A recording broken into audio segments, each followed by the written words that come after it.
रूस और यूक्रेन के बीच जो जंग चल रही है, क्या उसका दायरा बढ़ने वाला है? क्या आने वाले दिनों में रूस और यूक्रेन के बीच होने वाली जंग महायुद्ध में तब्दील हो सकती है? क्योंकि नॉर्थ कोरिया से जो खबर आ रही है वो काफी चौंकाने वाली है।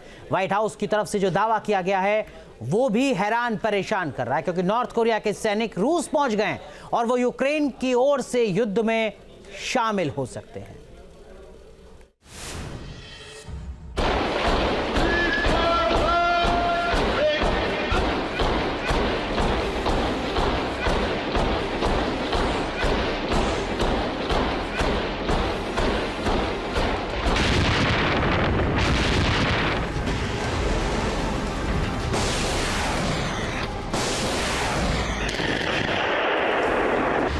तीसरा विश्व युद्ध होने वाला है।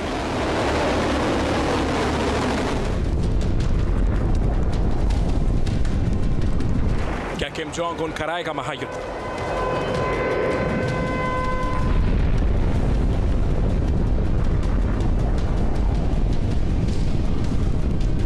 क्या किम पुतिन की जुगलबंदी लाएगी महाप्रलय?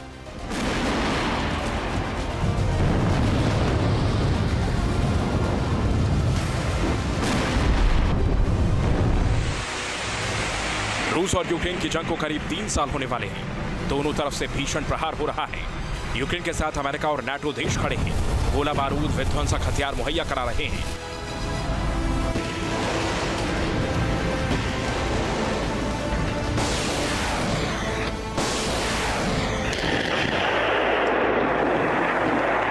तो वहीं रूस को नॉर्थ कोरिया और ईरान जैसे देश हथियारों से मदद कर रहे हैं। नॉर्थ कोरिया के सैनिक लड़ेंगे पुतिन की जंग। नॉर्थ कोरिया का तानाशाह किम जोंग उन कब क्या फैसला कर ले, उनके देश को भी नहीं पता चलता। मिसाइल और हथियारों की सनक रखने वाले किम जोंग पर अब युद्ध लड़ने की सनक सवार हो गई है। तभी तो वो रूस के सपोर्ट में यूक्रेन के खिलाफ अपने सैनिक उतार रहा है।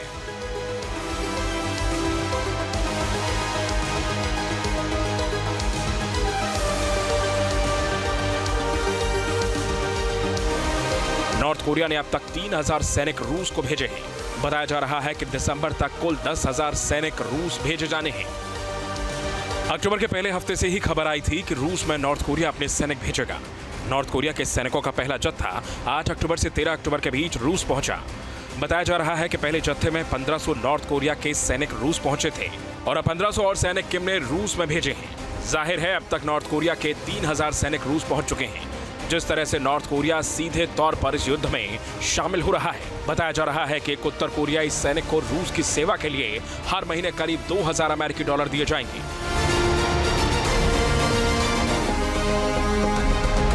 नॉर्थ कोरिया के रूस पहुंचने के बारे में व्हाइट हाउस की ओर से भी जानकारी दी गई है और इसे एक बड़ा खतरा भी बताया गया है। हमने आकलन किया है कि अक्टूबर की शुरुआत से मध्य अक्टूबर के बीच उत्तर कोरिया ने कम से कम 3000 सैनिकों को पूर्वी रूस में भेजा है। हमें अनुमान है कि नॉर्थ कोरिया के सैनिक जहाज के जरिए रूस पहुंचे हैं। इसके बाद इन सैनिकों को पूर्वी रूस में कई रूसी ट्रेनिंग सेंटर भेजा गया, जहां इन सैनिकों की ट्रेनिंग चल रही है। हमें अभी तक ये पता नहीं है कि अगर ये सैनिक अभी तक रूसी सैनिकों के साथ युद्ध में शामिल हुए हैं कि नहीं, लेकिन ये एक अत्यधिक चिंताजनक मामला है।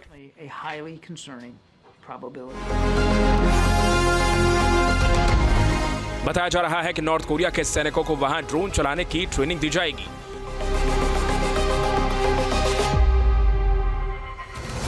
क्योंकि जानकार बताते हैं कि आधुनिक समझ अभी नॉर्थ कोरिया के सैनिकों के पास उतनी नहीं है।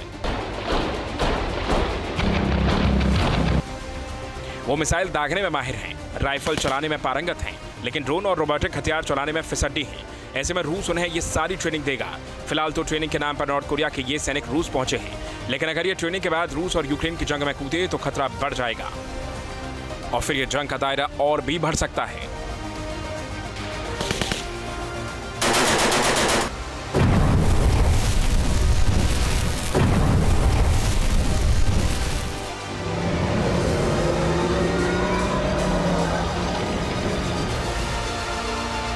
यूक्रेन के मुताबिक इन सोल्जर्स को बैटल में इस्तेमाल किया जाएगा और जो कर्स्क में रशिया यूक्रेन को वापस धकेलने के लिए कोशिश कर रहा है वहां इस्तेमाल होंगे।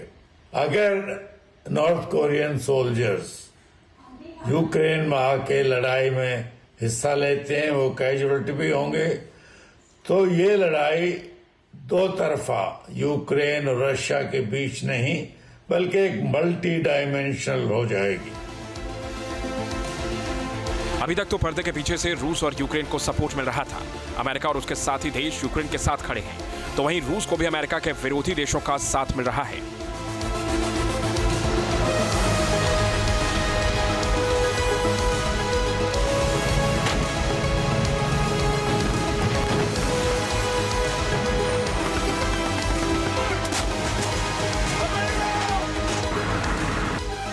लेकिन अगर नॉर्थ कोरिया सीधे तौर पर जंग में कूदा तो नाटो के देशों की भी यूक्रेन के सपोर्ट में उतरने की आशंका बढ़ जाएगी, और अगर नाटो के देशों के सैनिक जंग में उतरे तो सीधे तीसरे महायुद्ध का खतरा बढ़ जाएगा।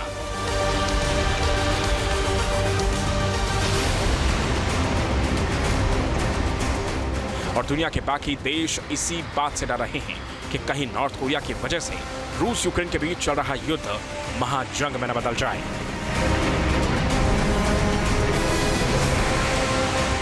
Team news nation. News nation अब व्हाट्सएप पर खबरों के ताजा अपडेट के लिए न्यूज नेशन के इस QR कोड को स्कैन करें।